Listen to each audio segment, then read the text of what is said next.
अस्सलाम वालेकुम स्टूडेंट्स, उम्मीद है आप लोग खैरियत से होंगे। जैसा कि बताया आप लोगों को कि 9th क्लास फिज़िक्स की लेक्चर सीरीज़ का आगाज़ कर चुके हैं और जो है मैं न्यूटन्स के फर्स्ट दो लॉज आप लोगों को पढ़ा चुका हूं और आज न्यूटन्स जो है थर्ड लॉ डिस्कस करते हैं कि न्यूटन्स थर्ड लॉ क्या होता है। और इससे पहले अगर आपने पहले वाली वीडियोस नहीं देखी तो काइंडली वो वाली वीडियोस पहले देखें ताकि आपको अच्छे से समझ आए। Newton's third law of motion. To every action there is always an equal but opposite reaction.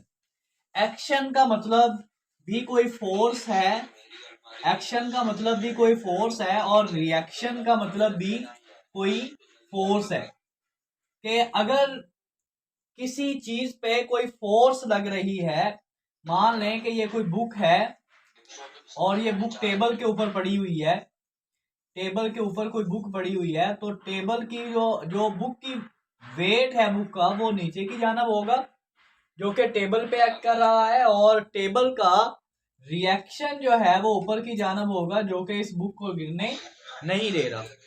तो जो वेट है वो भी एक फोर्स है जो कि नीचे की जानब एक्ट कर रही है, और इसका जो रिएक्शन है टेबल का वो भी ऊपर की जानब है और वो भी फोर्स है। तो ये दोनों फोर्सेस मैग्नीट्यूड में इक्वल हैं लेकिन डायरेक्शन में अपोजिट हैं। तो ऐसी दो फोर्सेस जो मैग्नीट्यूड में इक्वल हूं लेकिन डायरेक्शन में अपोजिट हूं, उन दो फोर्सेस को जो है डील करता है Newton's third law of motion. तो एवरी एक्शन, हर एक्शन का there is always equal but opposite reaction. हर एक्शन का एक उसकी मैग्नीट्यूड में इक्वल लेकिन डायरेक्शन में अपोजिट रिएक्शन मौजूद होता है। और इसकी एग्जांपल देखना चाहें, a book lying on the table, अगर बुक एक टेबल के ऊपर पड़ी हुई है, the weight of the body is acting downward, जो वेट होगा बॉडी का या बुक का वो नीचे की जानब होगा। बॉडी की जगह पे आप बुक यहाँ पे लिख लें, the weight of the book is acting downward, जो वेट होगा बुक का वो नीचे की जानब होगा, विच इज एक्शन, और वो उस बुक का क्या कहलाएगा, action. The reaction of the table is acting upward, जो टेबल का रिएक्शन होगा वो ऊपर की जानब होगा ऑन द बुक, उस बुक के ऊपर। तो ये जो Newton's third law of motion है, जस्ट शॉर्ट क्वेश्चन में पूछा जाता है 2 नंबर्स का। तो अगर ये शॉर्ट क्वेश्चन में आ जाता है तो आप उसकी डेफिनेशन लिख दें और एग्जांपल लिख दें, और इसको लॉन्ग वाइज प्रिपेयर करने की कोई ज़रूरत नहीं है। इसके बाद एक बहुत ही इंपॉर्टेंट लॉन्ग क्वेश्चन है, what is difference between mass and weight. अक्सर ये क्वेश्चन पूछा जाता है, what is difference between mass and weight. What is difference between mass and weight, कि वेट और mass में क्या फर्क है।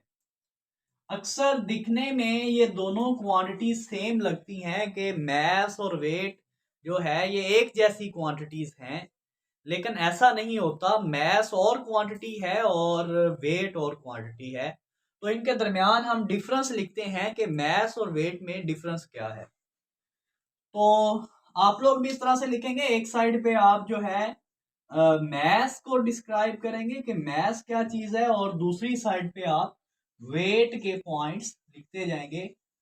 तो 5-6 पॉइंट्स लिखेंगे जिनसे इंशाल्लाह हमारा लॉन्ग क्वेश्चन ये कंप्लीट हो जाएगा। जो मैस है वो किसी बॉडी में मैटर की मिकदार को बोलते हैं।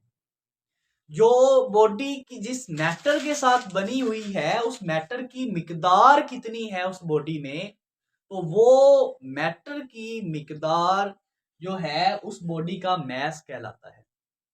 तो आप यूं इसको डिफाइन कर सकते हैं, the amount of matter, the amount of matter possessed by a body, possessed by a body is called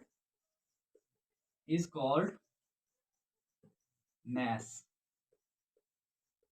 किसी बॉडी में जितना मैटर होगा वो उस मैटर की अमाउंट को आप कहेंगे कि वो उस बॉडी का मैस है। तो अगर किसी बॉडी में अमाउंट ऑफ मैटर ज्यादा है तो हम कहेंगे कि उसका मैस ज्यादा है, और अगर किसी बॉडी में अमाउंट ऑफ मैटर कम है तो हम कहेंगे कि उसका मैस कम है।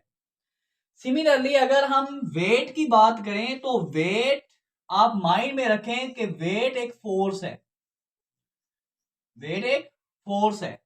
कौन सी फोर्स? आप लोगों को पता है कि जो जमीन की ग्रेविटेशनल फोर्स है, जो अर्थ की ग्रेविटेशनल फोर्स है, वो हर बॉडी को अपनी तरफ अट्रैक्ट करती है।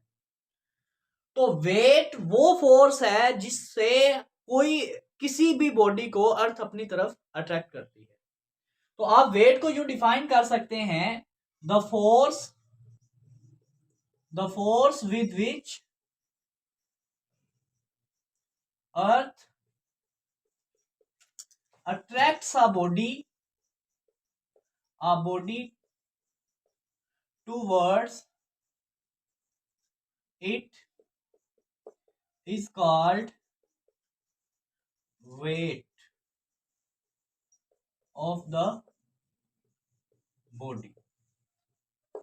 वो फोर्स जिससे जमीन किसी भी बॉडी को अपनी तरफ अट्रैक्ट करेगी, वो फोर्स उस बॉडी का क्या कहलाएगा? वेट कहलाएगा। अगर आप मैस की बात करें तो मैस को यूजुअली हम m से डिनोट करते हैं। It is denoted by m। Mass को m से डिनोट करेंगे। और अगर आप मैस कैलकुलेट करना चाहते हैं तो हमने Newton second law of motion पढ़ा है कि F किसके इक्वल होता है? ma के। तो m की अगर वैल्यू आप यहां से निकालना चाहें तो a इसके साथ मल्टीप्लाई हो रहा है तो इधर आके डिवाइड हो जाएगा, तो m हमारे पास इक्वल आ जाएगा फोर्स ओवर एक्सेलरेशन। इस फार्मूले के जरिए आप किसी ऑब्जेक्ट का मैस निकाल सकते हैं।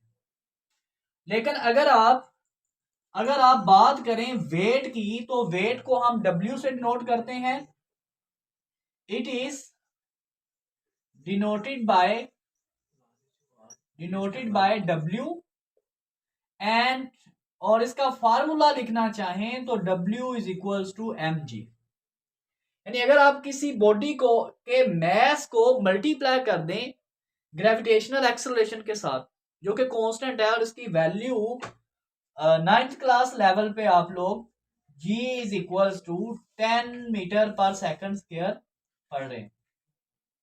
तो अगर आप जो है वेट किसी बॉडी का कैलकुलेट करना चाहते हैं तो उसके मैस को आप मल्टीप्लाई कर दें g की वैल्यू के साथ, तो उस बॉडी का वेट आ जाएगा।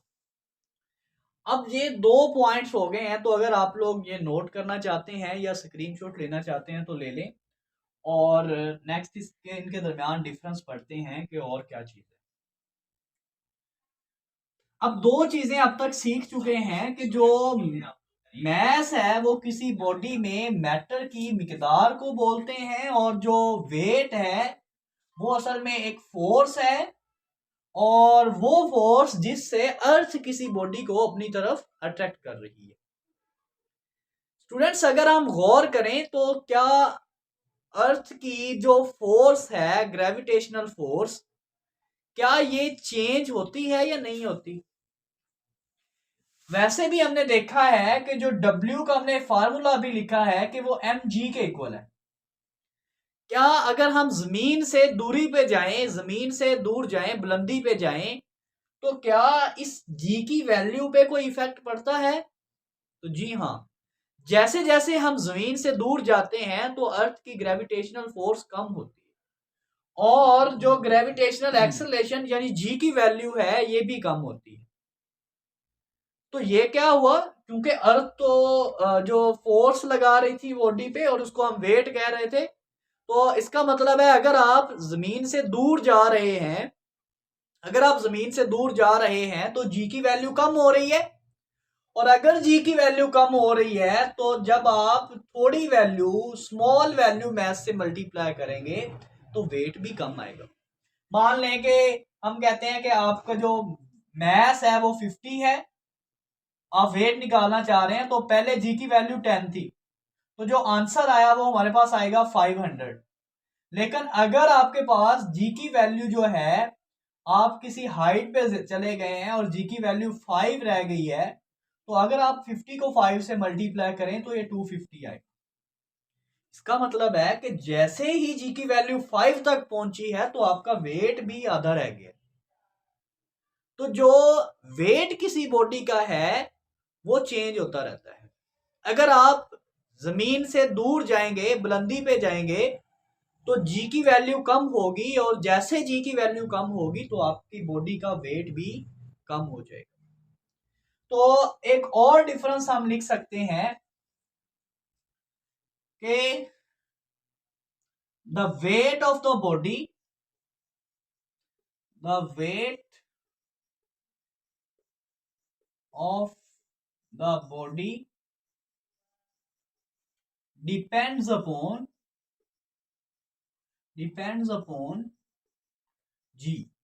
जो किसी बॉडी का वेट है वो ग्रेविटेशनल एक्सेलरेशन की वैल्यू पे डिपेंड कर रहा है, एंड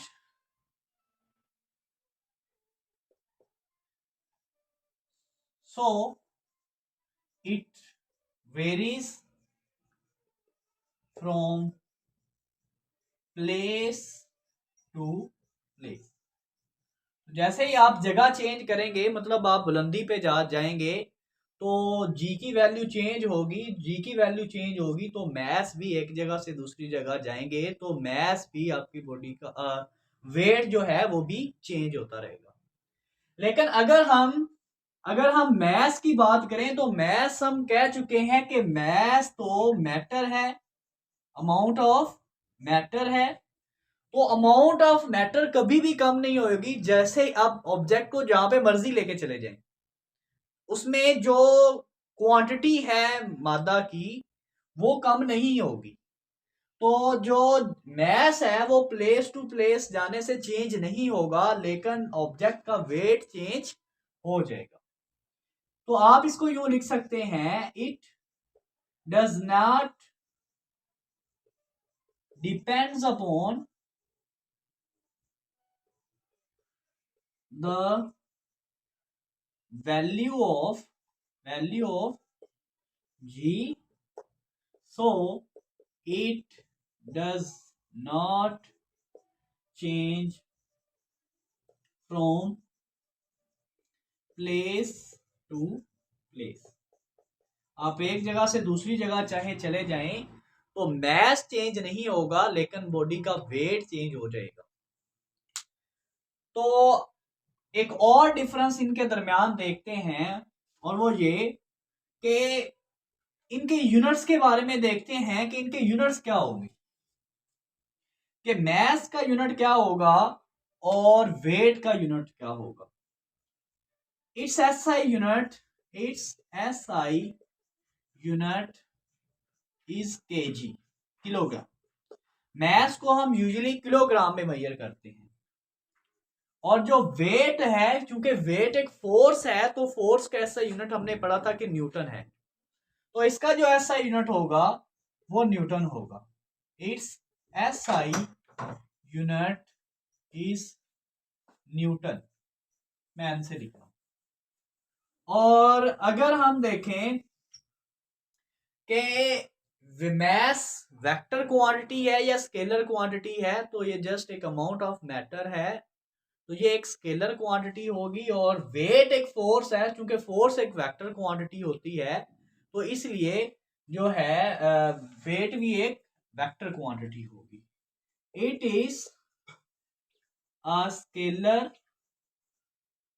क्वांटिटी, एक स्केलर क्वांटिटी होगी, and it is a vector quantity, ये एक वेक्टर क्वांटिटी होगी।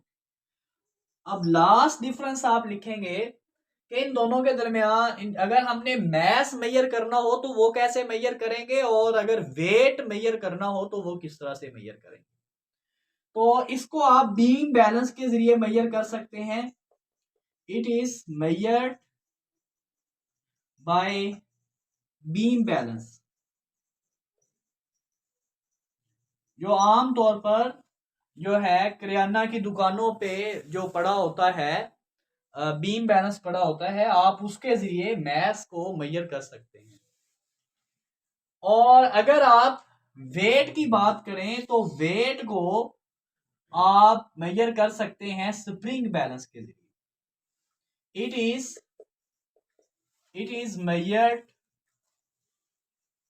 Bye spring balance. तो इसको हम स्प्रिंग बैलेंस के जरिए मेजर कर सकते हैं। स्प्रिंग बैलेंस जो है वो उसका जो है वो क्योंकि उसको लटकाया जाएगा, तो जैसे ही स्प्रिंग बैलेंस को लटकाया जाएगा तो अर्थ की ग्रेविटेशनल फोर्स उस पर एक्ट करेगी और वहां पे जो वेट होगा बॉडी का वो प्रोमिनेंट होगा और इजीली मेजर किया जा सकता है स्प्रिंग बैलेंस के। तो यहां तक हमारा लॉन्ग क्वेश्चन कंप्लीट होता है। अगर आप जितना मैंने पढ़ाया है 5-6 पॉइंट्स मैंने पढ़ाए हैं, तो अगर आप इतना लॉन्ग क्वेश्चन में लिख लेते हैं तो ये इनफ है। तो आज के लेक्चर में अगर आप लोगों को कोई मसला हो तो आप कमेंट सेक्शन में क्वेश्चन पूछ सकते हैं। तब तक के लिए इजाज़त दीजिए। अल्लाह।